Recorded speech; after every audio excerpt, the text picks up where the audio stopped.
Raul Ramirez of the Catch Wrestling Alliance, where we help you elevate your grappling, and together we keep real wrestling alive. Thank you for watching or listening. We should be available on all the different podcast like apps and all the different streaming locations. So thank you very much again. If you would like to help us out at all, you can subscribe to our YouTube channel or even become a member there. We have more and more videos up there. Or if you want to learn the real thing, feel free to go ahead and join our CWA Academy on our website. Also, too, we're always in Los Angeles. We train at Fight Science MMA in Mid City. So feel free to come in. You don't have to join the gym to take our class. But say if you like the gym, because they offer all like a wide variety of classes. If you want to become an MMA fighter, then you can train there. We have more and more champs who are training there, people in UFC, and it seems like a lot of up and comers who will probably be in UFC coming up because they're winning all these, all like the state championships and whatnot in the amateur MMA circuits. So anyway, you're always welcome. I just wanted to get all that stuff out of the way. But let's go ahead and get into the subject because I thought this was something really interesting that came up with one of the CWA Academy students, Greg. You've seen him compete in our events. We also did an interview with him, how he's making the CWA Academy online learning work for him in Alaska. But like it's not necessarily that's another subject, right? So what we're talking about today is this position that's commonly referred to as referee's position, right, in wrestling, or sometimes you call it ref or defense position, right? In jiu-jitsu it's just called turtle. But what are we seeing in like the in like it's actually not even really too mainstream in the grappling community. In the grappling community, you'll probably see every once in a while, like you'll see kind of like this outlier article where it's like such and such a jiu-jitsu person got like won a tournament and got like all these submissions from turtle, and everyone's like, whoa, you never want to give your back. Or you'll hear some people talk about like if in a jiu-jitsu class where it's like the only thing that can take your back is the mat, right? So there is still this whole idea that turtle or turning your back towards someone is like a sin in jiu-jitsu. So that's why you're only seeing like the outlier, like the rare practitioner using these types of, or using turtle in an offensive way, not like a purely defensive way. A lot of times when you're just getting like dominated in nogi, then yeah, you'll probably see someone turtle up as like their last line of defense, but it's not necessarily the most aggressive like way of using it, right? They're just kind of like just trying to survive, right? Trying to survive the onslaught. Right. So let's go ahead and give like actually I want to just read the quote from Greg as to like why he thinks you don't really see more of it. Right. So he was saying like if the fear of being pinned doesn't, okay, let me get closer to the microphone here so you hear it clearly, right? So if the fear of being pinned doesn't exist, this you couldn't make this work. That's the problem with jiu-jitsu and why they can't seem to adopt it, right? So I think there's kind of like just this clash of philosophy, right? So we see here that especially those of you who even did like amateur wrestling, right? You'll know that there's so much you can do from that defensive position, right? And actually, what are we seeing in MMA nowadays? We're seeing a lot of people standing back up. Like once they get taken down, they use, like say if they get taken down onto their back, right? They don't allow themselves to remain pinned, right? They'll push the person, they'll kind of bridge, the hip heist, start working their way up to standing. That's what we're starting to see more and more. Right.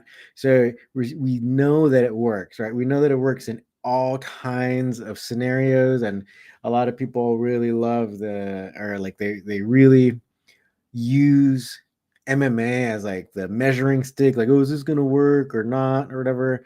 Um, yeah, going to turtle and then standing back up, it works. More and more MMA people are adopting that scenario instead of just holding someone down on top of you, trying to prevent them from knocking you out using ground and pound.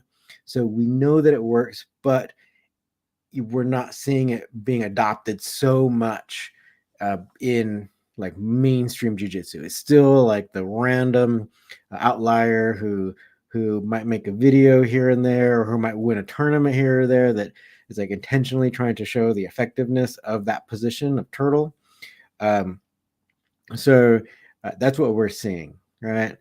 But it's such an effective position that I guess that must mean that, at least for wrestling practitioners or catch wrestling practitioners, you can still have an advantage when you go into not necessarily your regular IBJJF tournaments, where, say, giving your back, you might lose points, or you might give points to someone else. But like sub only tournaments, it'll probably give you an advantage to know how to use wrestling, right? So giving your back to someone, how to use that position to counter, use that to end up like passing someone's guard, even like, because even if you allow them to get a hook in, or even get both hooks in, if you're face down, you can sit through. Even there's a common old catch wrestling, also just regular wrestling counter, where it's like if someone gets a hook in, you can sit to one hip, basically pins their hip down to the mat. Then you can Nelson them, so you reach around their head, hold that in place, and then you turn your body back so that your chest is face down again, and you basically ended up in half guard. You can, but in wrestling, a half guard position is actually considered, or is actually seen from the top wrestler's perspective, and it's commonly called the Turk, right? So if you have the one leg in, you can use that leg that they've wrapped around, like their half guard leg, right? That's hooked around your leg, and you can use that to elevate the person. So you can roll them onto their back, right? So you get that pin, you can get that leverage, you can keep them in the position, right? So you can more effectively pass their guard, or get them flat on their back, and then work to pass the guard, or work on setting up your double wrist lock, or any other type of submission hold, or even like any kind of like knee bar, or whatever, depending on whatever the rules are for your competition. You can set it up by thinking of like the whole wrestling aspect of the turtle position. It's not just like a defensive position. So that's kind of one of the ideas that we're trying to kind of show, that because of the pin in wrestling, that's how it developed, right, in wrestling and catch wrestling.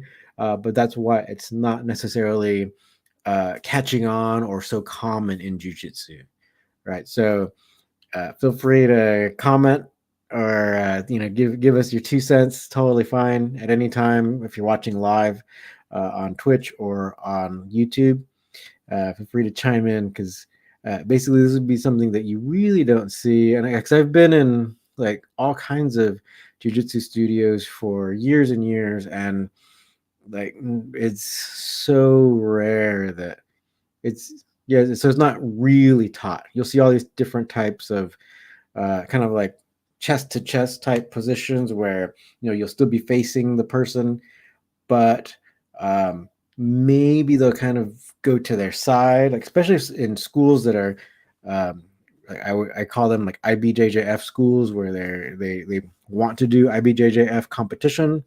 So Turning your back, again, you'll give up points, but if you kind of turn to your side, you haven't given up your back completely. You haven't allowed them to pass your guard completely. So they'll get to these types of positions, and then they'll try to put you into their guard. So they almost in a way like lost that opportunity because they would get penalized, right, in the point system. So I think that's another reason why you don't see like a wider adoption. But if if and when like submission only competitions become more prevalent, you'll probably see some people adopting it more. But I think overall, like even in MMA, it's like even though they are kind of giving their back in order to stand back up, um, I think overall the main philosophy of don't give your back still is dominant in other aspects of MMA. Like if someone can keep you down and they're on your back, then a lot of people believe that like that's the beginning of the end, but it's not. There's so many cool things you can do. You can like I mentioned earlier, you can sit to one hip. You can kind of also set up your counter double wrist locks. You can set up all kinds of counters that I think we've showed, on our YouTube channel so many times over the years. There's so many things you can do. They have a lot of moves. We call it the far elbow in the United States. I think it's often called even like the Fat Man roll or variations of the Peterson roll. Um, all kinds of things you can be doing, right? And you can even uh, roll and like say like Granby. You can do these Granby rolls and counters. There's so many really really great things that can be done from that position. So I think people who are catch wrestling practitioners or even amateur wrestling practitioners like don't lose that aspect, right? You don't want to necessarily like just convert completely to jujitsu. If say you live in an area, because this happens where it's like you went through high school, maybe college doing wrestling, and then now you graduated and you're looking for something to do. So you join the local jiu-jitsu gym, and then you start working on doing everything from your back, right? And then you totally give up the whole notion of the pin and you like giving or like you stop trying to fight off your back or trying to fight to get off of your back. Um, so like over time you can just completely just convert right to having a jiu-jitsu mindset. But I'd say if you already have that wrestling aspect going, like you don't want to completely erase it from your skill set, right? It's something you definitely want to keep, right? And I would say then if you want to keep it, then try to do like say our catch wrestling competitions, or I would say even try to do submission only, because you can then still kind of keep your catch wrestling intact, and you wouldn't be penalized by any kind of point system. So something to think about. Definitely wanted to kind of share these thoughts where it's like you can consider this turtle position or referee's position as a real asset, right? Especially since it's still not adopted by the mainstream, and I doubt that it will really ever be adopted, at least for any time soon. So people who are doing amateur wrestling, but especially if you're doing catch wrestling, this can be your way of getting someone or getting the advantage over someone. Why do I say that? Because so even when I'm like grappling at a jiu-jitsu school or whatever, uh just think like if someone gets their hooks in, and then in jiu-jitsu they'll want to get that seatbelt position, like say like so one arm under your armpit, the other arm around the side of your neck. They really commit to that because they believe that it's the beginning of the end. They believe that choke is imminent. Maybe that if the choke isn't imminent, maybe they can switch to some type of like arm bar or some other kind of thing that they can transition to, but they believe that they are like just a few steps away from getting a submission victory. But it's not true, right? It's not completely true, especially if you know how to fight from, from that position, right? From turtle or referee's position. So you can quite often use that, like you can use their commitment to your advantage. You can control their arm, their wrists. You can, you can kind of like I were talking about, like there's so many different things that you can do. Sit them to one hip. You can go for the ankle locks from the closed guard. If they try to bring their arm or their leg over your arm to cover your arm, for them, it's like you've lost control of one arm, but it's not true. You can use that to lower yourself down their back, which makes it much more difficult for them to choke you.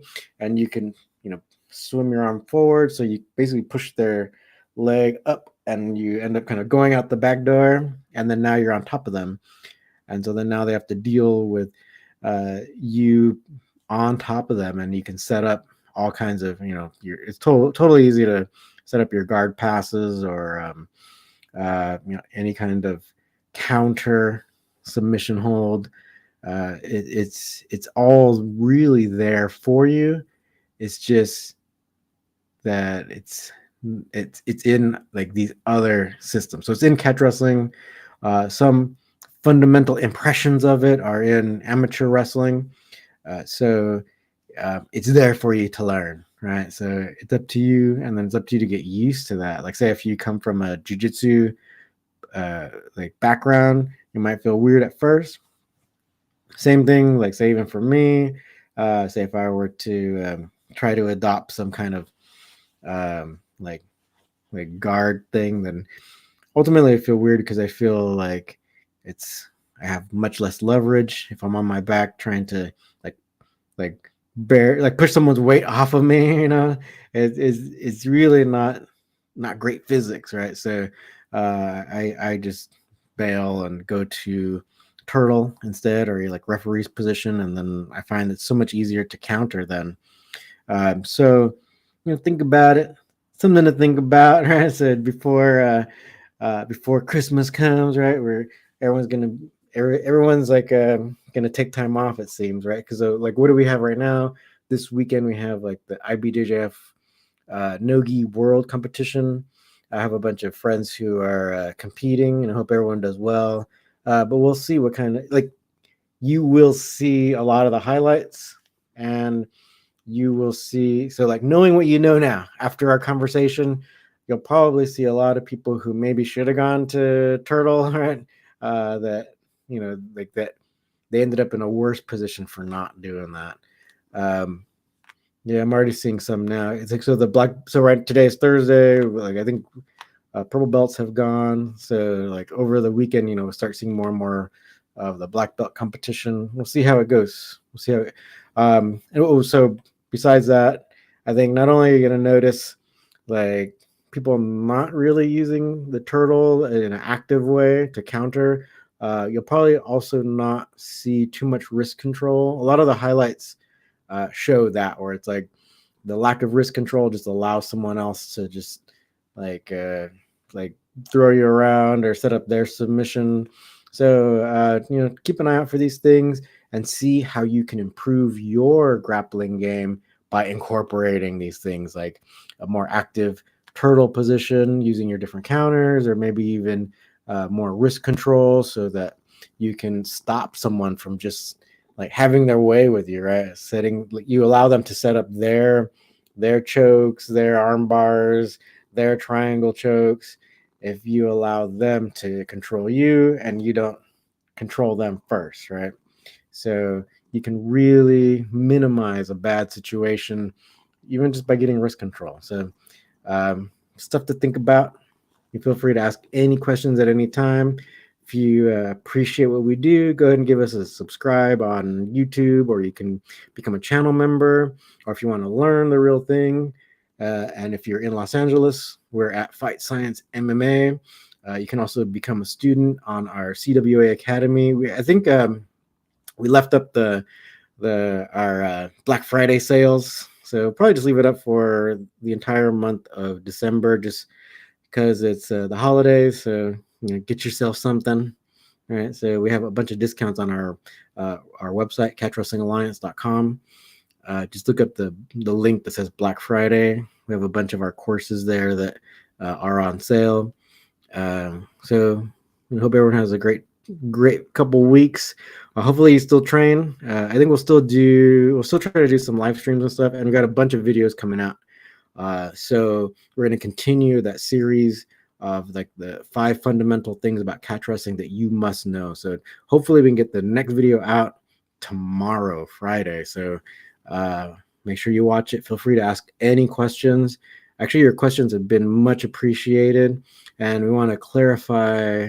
Basically, we just want to respond to your questions, and even hopefully give you a better understanding of like catch wrestling philosophy and like all the different aspects, right? How you approach your match, how you approach the different common positions and stuff that would be shared between all the different grappling sports. So keep the questions coming. We really appreciate it. All right, so hopefully we helped you elevate your grappling, because together we're keeping real wrestling alive.